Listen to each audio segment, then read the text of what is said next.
I got your answers to your questions. So this is just man, just ask away any questions you have.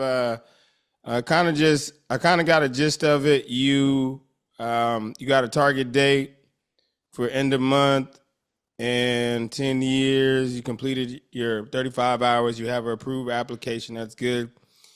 And I see you here. You're talking about study game plan.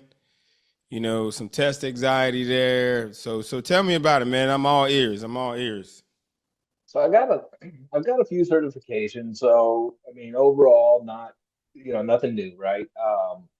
This is a little bit different. I've kind of gotten in the groove with the IT certifications and know what to expect from CompTIA and some of those. The PMP is a little bit different. I started this process once before many years ago, and I'm going back 2015 about. I'd started my own business and I was custom manufacturing, and we offloaded that in 2019. I was like, I've got more than enough years of experience to be able to knock this out.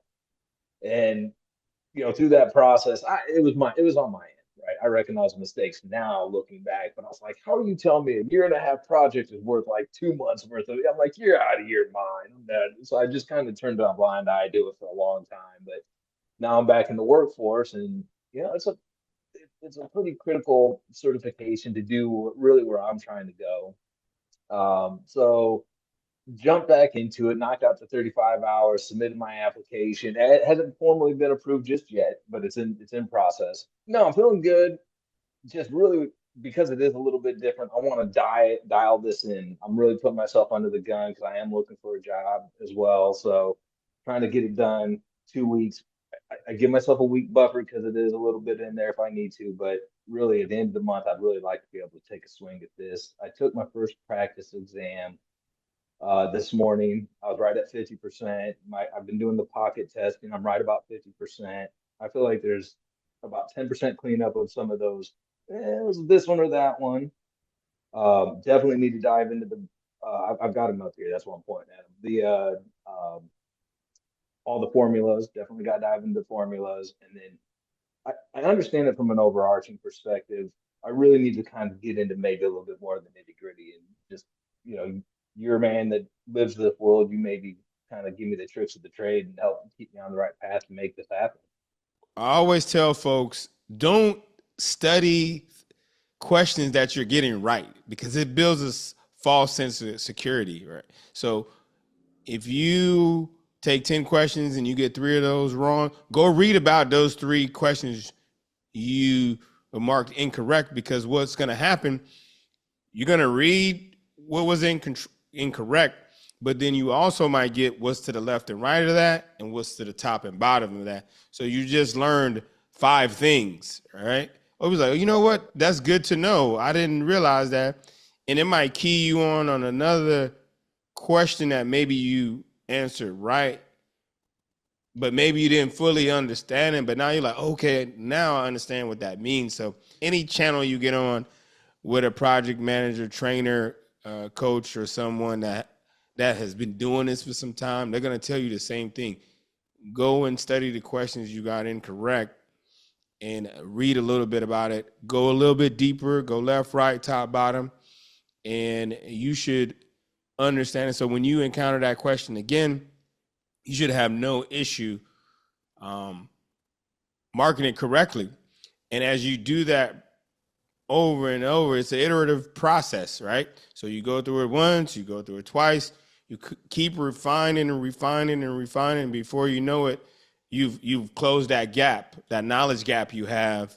You've closed it. Taking more practice exams and you know your numbers are going down, that means you need to stop and go read, right? So if your numbers are going and you keep going down and the frustration, that means you need to go read some things, take a step back. And I like what you said, have an overall high level concept of what's going on. And that's what you need. That's not how you need to approach this. But then as you read into the PMI guide, you start getting into the nitty gritty and figuring out those nuances. And that's what those questions are going to do for you. How long have you been studying? So I would say, as far as actual study time, today. Is my first day on it. If you take the 35-hour course out of it from last week, um, yeah, it was really all right. Let me get through this. Let me get my application in because that started the process, and I just put myself on the time clock. Um, Went through the test today. I was reviewing some test questions on online that were they're just going through like the hardest ones to just try. Okay, I'm answering, just trying to get my mind wrapped around it. But like I said, it was really more. All right, we're having our conversation. You're the expert in the space, so you can probably point me more on target to be. So I figured before I get too in the weeds with anything, I really just wanted to, connect with you this afternoon and get your feedback too. Okay, okay, that's good. So you've done the 30, and you did that through the Udemy course, right? The 35 I hours? did. Okay. I did. All right, so the time you have now, during the day, this is what I would do. Just schedule your day as it's work, and that's going to be your study time because the timeline, if you want to go and get it done by the end of the month, that gives you, let's call it 2 weeks, right? And that's one thing I'm a believer of. You have to immerse yourself in the content.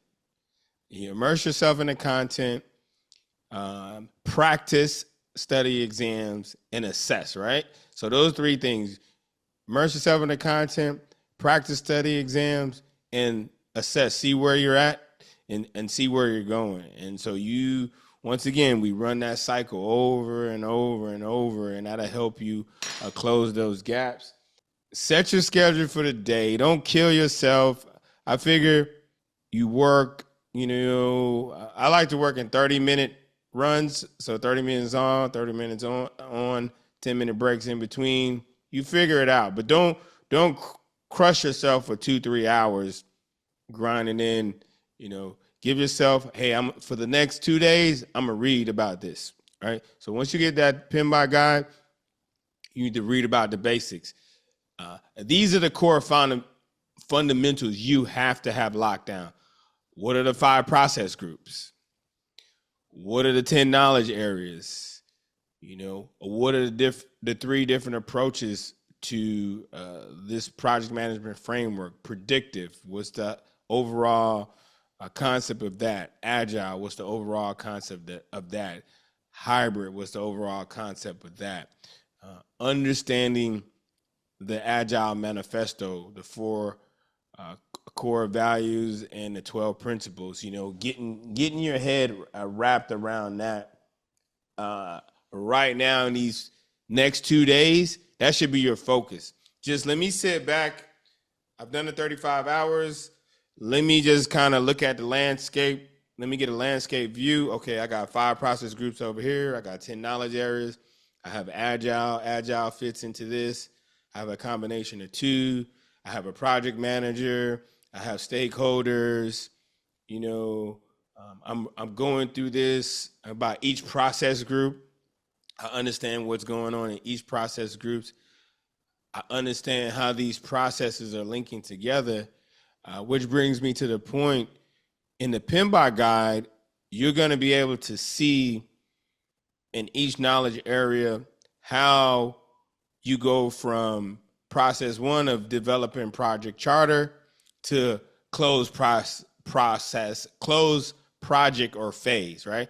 And you follow that. You can follow that track of the 49 process. You have to have an understanding of that because 50% of the exam is processes, right? 50% of the exam is processes.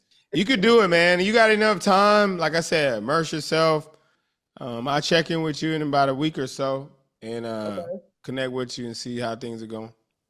Awesome. Yeah, and I would. Yeah, we'll reconnect then, and like I said, I'm just neck deep in it. So Let's go. Let's get to it, man. You got this, man. Let's go.